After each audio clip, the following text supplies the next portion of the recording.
Good afternoon. My name is Ralph Soretta, and I'm here today to talk about the trade that I grew up in and spent my whole life working at, and that's the HVAC, or heating and air conditioning career. I started in 1964. I was in the Navy for 4 years, and when I got out of the Navy, I went to the GI Bill gave me an opportunity to go to refrigeration school, and I'd gotten interested in that during my time in the Navy. Once I got out of there, I took a job in Syracuse, New York, working for Carrier Corporation. I thought that that was going to be the future for me, but research and development didn't turn out to be what I really wanted to do. It was kind of boring, and I'm more of a hands-on kind of guy. And so I came back to Pittsfield and have been working here in the field ever since. I just retired in 2008, so I had 40-something years in the heating and cooling business, and it's been very good to me. I'd like to encourage all young folks that are not heading towards college to really give the trades a second look, because I can tell you a few things that are probably unique to the trades that a lot of people don't understand. One of them is that the money in the trades is a lot better than it used to be. And as far as I'm concerned, once you do your 4-year apprenticeship or whatever, you know, every trade has a different requirement. And eventually you'll need to have a license of some sort, and you're going to need a certain amount of experience. But it's pretty easy to get into the trades now because the demand is there. There's a huge demand for young people who don't have college in their agenda to look at. There's a lot of things that you could find that are unique, and one of them is that, of course, we talked about the money, and that's usually the motivator for most people. But there's a thing that the American dream has always been considered a wife and 1.5 kids and a house and a picket fence. Well, to me, one of the big things about the American dream was to be in your own business. And the trades are a unique opportunity to start a business.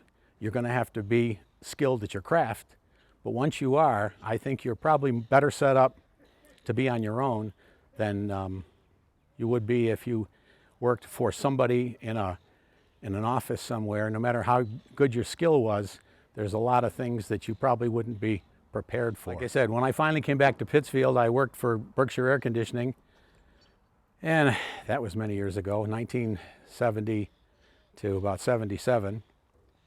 And they were strictly an air conditioning company, and it was back when the trade really was just in its infancy, I think. And so after that place folded up, I started with Frosty Refrigeration, and then it turned out to be Frosty Mechanical. And I stayed with them for 25 years until I finally got the courage to go on my own.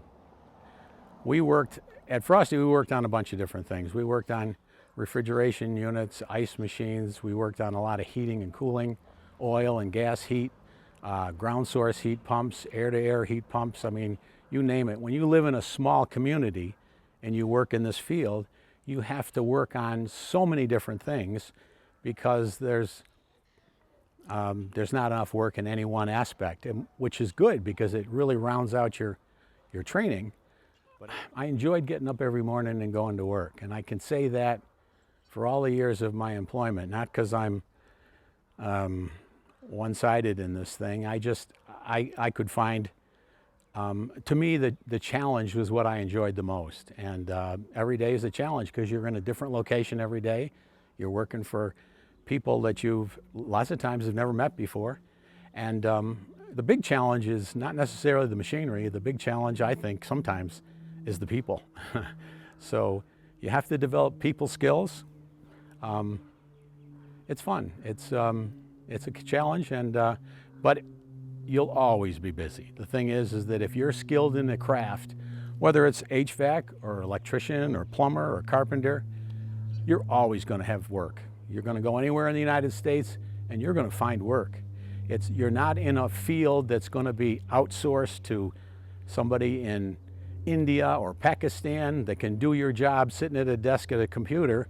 because there's no way somebody in India is going to plumb your house in Pittsfield or wire your house or install your heating system. Well, when I first started in the craft, the money was not good because the craft was so new. But it has grown to a point where, and there's a lot of competent contractors around, and they're all in competition with each other. And for whatever reason, this has become a well-paying career. But it's true for basically all of the trades. But our trade is unique in the sense that it's not a seasonal trade like some trades can be. I don't know if that's fair to plumbers and electricians because they stay busy pretty much year round. But our trade is hammered 365 days a year. You're either getting ready for summer, or you're in the middle of summer, or you're getting ready for fall. You're always busy. One of the things that makes this trade worth getting into is that, unlike college, where you're looking at a phenomenal outpouring of money, and then 4 years where you're not making any money, if you find, and it's not that hard to find, a contractor or somebody who wants some young person who is self-motivated, you've pretty much paid your down payment. What most good contractors will do will send you to school and do a lot of the stuff necessary to get you started. And then if you show the initiative, believe me, they want you so bad that they're going to put what they need to put into you to make you into the technician that you're going to become. You'll have some outlaying of money for sure, but for instance, if you're going to become a plumber, say, the cities have schools, night schools, that teach the codes, and there's a fee, but it's insignificant compared to college. And it takes you sometimes 3 or 4 years to go through an apprenticeship. But during that time, there is some night school that's required. And there's also a great deal of initiative that the employers look for to make sure that you're a worthy candidate. It's not a free ride. You are getting paid during that time. You're not making huge money, but you're making money. You are in the process of, during those 4 years, you're making money at the entry level, whereas the college student is spending money like crazy. And then when they finally do get employed, they're going to go through a time period of 3 or 4 years where their finances aren't going to be great either. So you've got about a 6 or 7 year head start on people. I'm not trying to over-glamatize this thing, but it's well worth it. I mean, it was worth it for me. It's worth it for a lot of the people that I know that have worked in the field all their life. It's just interesting how most people who graduate from high school don't give the trades a second thought. And I think they're missing an opportunity. So now we're inside a Habitat for Humanity house that's being constructed in Pittsfield. These are sweet little houses. They are something that people who volunteer their time, and a lot of manufacturers and suppliers volunteer and either sell equipment to Habitat at a really reduced price, or in a lot of cases they donate it. This particular house is going to have hot water baseboard for heat. This is an example of what hot water baseboard looks like. It's just a device of fin tube, copper fin tube, that is going to, because this particular house is going to run much cooler water than an average home, so for the effect of efficiency. So this particular house is going to have an awful lot of baseboard in all the way around all of the major rooms. And this is just a typical example of what baseboard looks like. Right here you can see some of the plumbing for what more than likely is a kitchen sink. So obviously the baseboard isn't going to go right there, but we had to use this particular spot because of the glare off the windows. This particular house is going to have what's called a combi boiler. It's a gas-fired boiler that heats not only the domestic water for showers and that sort of thing, but also it heats the water for the baseboard. Now, the interesting thing that's in the past has always been a problem is that the average house has a much smaller demand for heating than it has for hot water, because the hot water recovery rate is the thing that really takes a tremendous amount of energy. But the other thought is that most of the time you're not going to want water to shower in anywhere near 120, 130 degrees, and yet the average house used to have hot water baseboard running about 180 degrees. So what this house did to save on energy was to lower the temperature of the water to heat the house, making the boiler much more efficient and still having plenty of capacity to heat the domestic water. If you're at all interested in finding out about the trades without having to go to work for one, a great place to learn about the trades is to volunteer at Habitat. Habitat for Humanity is building houses all over the United States.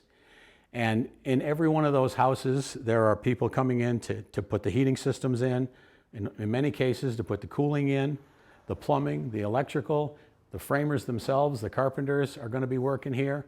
You can get to meet these guys and ask them questions, watch what they do, realize that it's not rocket science, that it's something that can be learned and should be learned if you're going to do this for a living. Hi, my name is Randy Paris. I am a co-owner in Parisol Heating and Cooling. I've been in the trade since 1987. I came out of Taconic High Metal Fabrication Program, which is why we're having this video, just so you guys understand that there's more to life than just class work. So if you guys wanted to get into the program, this is what we offer in this trade.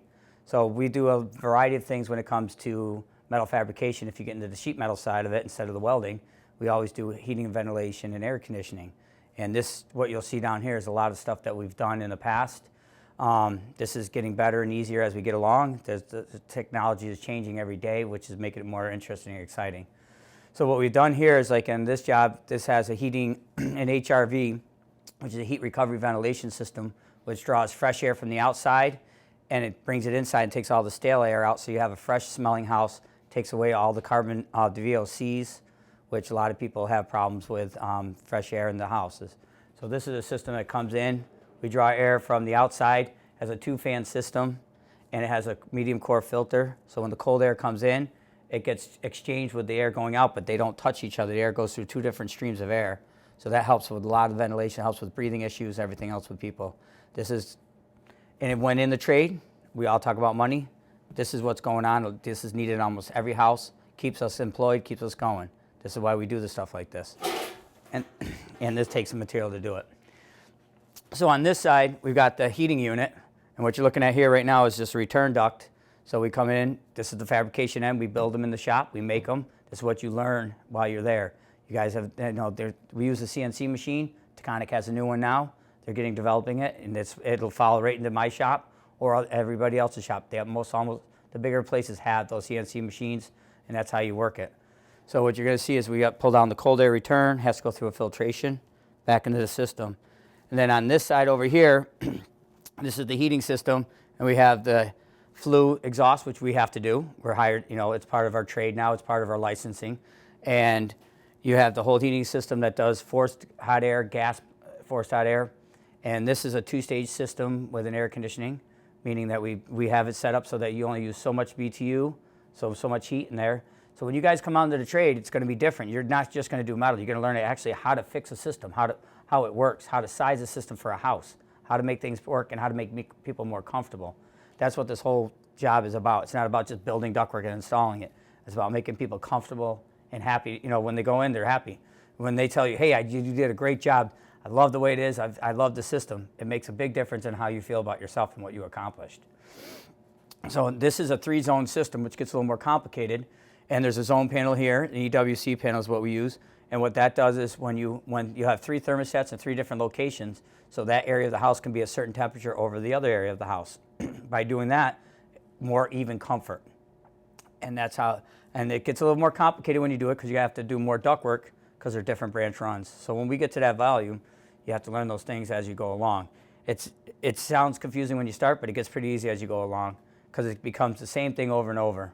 So this is just one facet of what the system comes in. There's a drain. You got to learn the venting, the drain. You got to learn how the gas goes in. Everything's got to be part of what you learn coming into this trade. Now we have the air conditioning in here. So you put a coil on top. It's your evaporator coil. So this big piece of part is just the coil.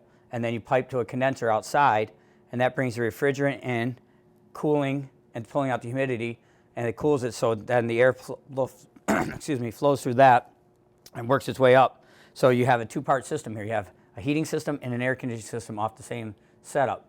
So that's the best thing to have. Every homeowner that has us buy one wants an air conditioner, and that's keeps us going, keeps the trade going. Everybody wants it. So it's a lot to learn, but you'll learn about refrigerant, you'll learn about piping, copper. You're never doing the same thing every day. You're always doing a multiple of things, but they're always the same thing on every job. You just have different ways of doing it.